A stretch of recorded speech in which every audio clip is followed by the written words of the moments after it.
दोस्तों, अगर आपको स्टॉक मार्केट सीखना है तो Amazon पर जाकर आप हमारे बुक पढ़ सकते हैं या तो Udemy पे जाकर आप हमारे वीडियो कोर्सेज भी देख सकते हैं। Hello friends, welcome to our channel learn stock charts to earn. दोस्तों, आज की वीडियो में हम एक इंट्राडे की ट्रेडिंग स्ट्रैटेजी देखेंगे जिसमें हम 50 सिंपल मूविंग एवरेज का इस्तेमाल करेंगे और बुलिश कैंडल का ब्रेकआउट किस तरह से बनता है और उसके बाद चार्ट पे मोमेंटम किस तरह से बनता है वो देखने की कोशिश करेंगे। दोस्तों, ये वीडियो के जरिए आपको पता लग जाएगा कि इंट्राडे में ट्रेडिंग करते समय कभी कभी बहुत ही सिंपल सी चीज़ें भी वर्कआउट होती है और अच्छा खासा प्रॉफिट भी देती है। कभी कभी हम क्या करते हैं कि स्ट्रैटेजी को कॉम्प्लेक्स करने की कोशिश करते हैं, यानी कि जहाँ पे खाली प्राइस एक्शन और एक दो इंडिकेटर से काम बनता है वहाँ पे हम मल्टीपल इंडिकेटर्स चार्ट पे ड्रॉ करते हैं और उसका कॉम्बिनेशन करके ट्रेडिंग करने की कोशिश करते हैं। तो कभी कभी क्या होता है कि जब भी मल्टीपल इंडिकेटर्स ड्रॉ करेंगे तो कुछ इंडिकेटर्स के हिसाब से बढ़िया सिग्नल मिलेगा ट्रेडिंग का और कुछ इंडिकेटर्स न्यूट्रल रहेंगे। कभी कभी इंडिकेटर्स अच्छी तरह से सिग्नल भी नहीं देंगे जहाँ पे प्राइस एक्शन सिग्नल देगी। तो इस तरह से अगर हम करते बैठेंगे तो थोड़ा कन्फ्यूजन भी होता है और सही से ट्रेड सेटअप नहीं बनता। इसलिए ज़्यादा इंडिकेटर्स तो नहीं होने चाहिए, लेकिन कुछ इंडिकेटर्स के जरिए प्राइस एक्शन को मिलाकर अगर आप प्रॉपरली ट्रेड करेंगे, मोमेंटम को थोड़ा आइडेंटिफाई करने की कोशिश करेंगे और उसी के साथ सबसे important money management, risk management और फिर डिसिप्लिन, पेशेंस के साथ ट्रेड करेंगे तो अच्छा खासा प्रॉफिट मिलने की संभावना होती है। तो यहाँ पे हम वही सिंपल सी चीजें देखेंगे। तो यहाँ पे आप टाइटल देख सकते हैं 50 SMA plus bullish candle breakout. अभी ये क्या है? 50 SMA यानी कि हमें सिंपल मूविंग एवरेज ड्रॉ करना है चार्ट पे। अभी चार्ट पे जब भी हम 50 मूविंग एवरेज ड्रॉ करते हैं तो टाइम फ्रेम क्या होना चाहिए? तो यहाँ पे इन दिस केस जब भी हम इंट्राडे में ट्रेडिंग कर रहे हैं और ये स्ट्रैटेजी को अप्लाई कर रहे हैं तो हम यहाँ पे 5 मिनट के कैंडलस्टिक चार्ट का इस्तेमाल करेंगे। मान लीजिए 5 मिनट के कैंडलस्टिक चार्ट पे हमने 50 SMA ड्रॉ किया और वो इस तरह से हमें दिख रहा है। अभी कंसिडर करते हैं कि प्राइस एक्शन इस तरह से है। पहले स्टॉक नीचे जाता हुआ दिख रहा था तो हम इस तरह से ड्रॉ करते हैं। इसको ब्रेक डाउन किया प्राइस चार्ट ने, इसको निचले साइड में, तो ये थोड़ा नीचे है और नीचे से इस तरह से ऊपर के साइड में गया और ऊपर के साइड में जाते जाते कोई बुलिश कैंडलस्टिक यहाँ पे बन गई। जो कैंडलस्टिक अगर मान लीजिए कि एक अच्छे खासे स्ट्रॉन्ग सपोर्ट पे भी बनी है, तो यहाँ पे हम इस तरह से भी कंसिडर करते हैं कि ये स्टॉक का एरिया ऑफ सपोर्ट है ये लेवल पे। प्रीवियस अगर हिस्टोरिकल चार्ट देखते हैं तो एग्जैक्टली यही सपोर्ट पे स्टॉक थोड़ा रुका है और यहाँ से रिवर्सल दिया है 50 SMA को ब्रेकआउट देकर और एक अच्छे खासे बुलिश कैंडलस्टिक के साथ। तो एक तो हमें सपोर्ट से रिवर्सल के इंडिकेशन मिल गए, उसके बाद एक बुलिश कैंडलस्टिक बनी जिसने 50 SMA को भी ब्रेकआउट दिया।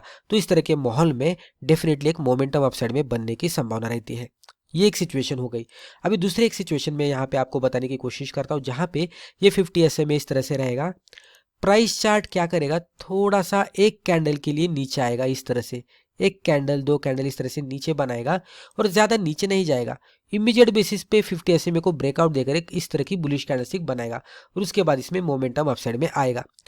तो ये भी सिचुएशन में क्या होता है कि ये जो ब्रेकडाउन मिला था ये फेल्योर हो जाता है और उसके बाद मोमेंटम अपसाइड में बनता है।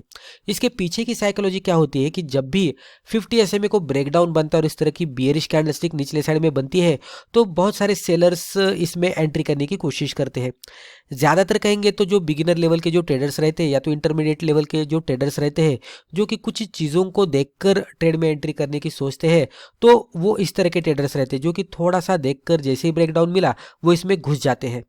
और उसके बाद तुरंत ही क्या होता है कि जो बड़े वाले प्लेयर्स रहते हैं वो यहाँ पे बाइंग करना शुरू करते हैं और जैसे ही बाइंग करते हैं तो एक बुलिश कैंडलस्टिक फिर से यहाँ पे बनती है।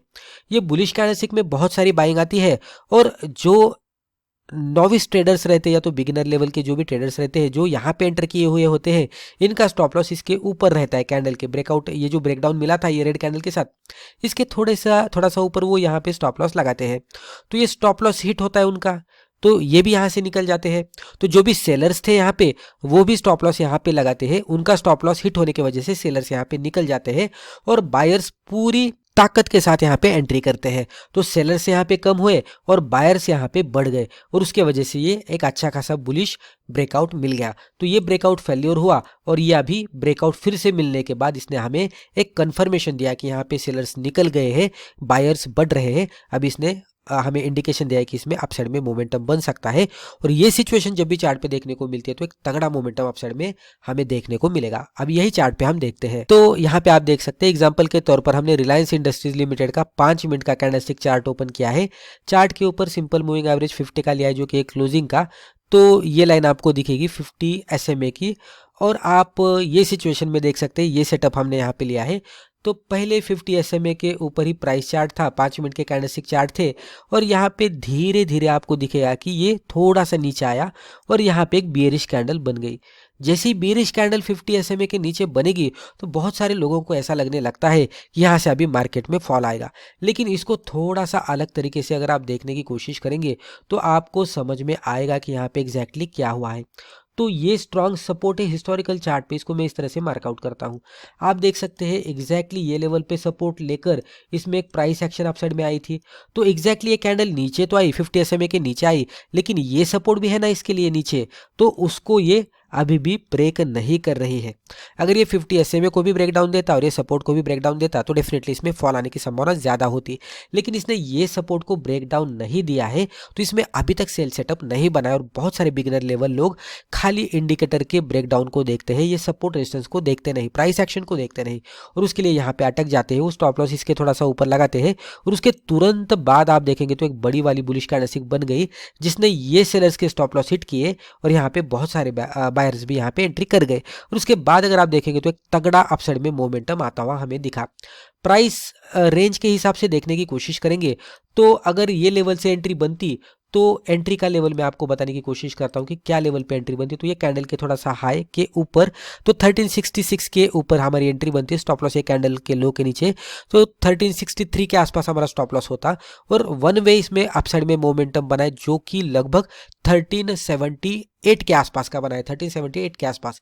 तो आप देख सकते हैं कि इसका डिस्टेंस कितना है स्टॉप लॉस का और फिर उसके बाद टारगेट कितना मिला है, तो रिस्क रिवॉर्ड आप कैलकुलेट कर सकते हैं। तो इस तरह से मोमेंटम वाले जो ट्रेड्स रहते हैं हम कैप्चर करके उसमें ट्रेड कर सकते हैं। तो दोस्तों मुझे लगता है रिस्पेक्टिव वीडियो में हमने जो भी डिस्कस किया इससे आपको जरूर फायदा हुआ होगा। Thank you.